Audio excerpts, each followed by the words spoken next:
Bun venit la Pro Football New, locul unde fotbalul se trăiește prin marele meciuri, transferuri spectaculoase și evenimente majore din sportul rege.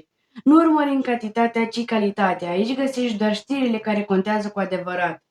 Pe site-ul nostru publicăm informații esențiale despre meciurile importante și cele mai relevante evenimente din fotbal. Pe Instagram vă aducem toate transferurile confirmate din fotbalul românesc și cele internațional, postate rapid și clar.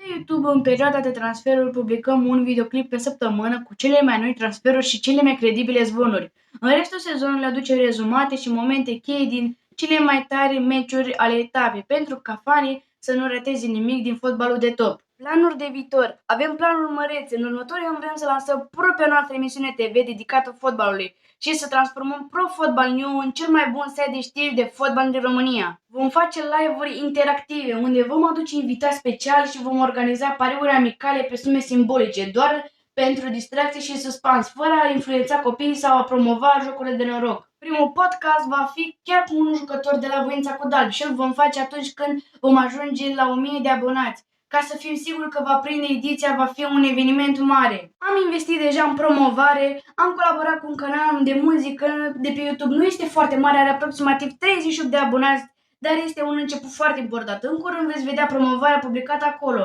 Pe viitor vrem să facem colaborări tot mai mari și să aducem comunitatea Pro Football New și mai aproape de voi. Pro Football New, locul unde fotbalul prinde viață. Urmărește-ne pe Instagram, YouTube și site. În descriere aveți link-ul spre site și Instagram, unde puteți afla inclusiv câți bani va câștiga Gianluigi Donnarumma în noua lui echipă.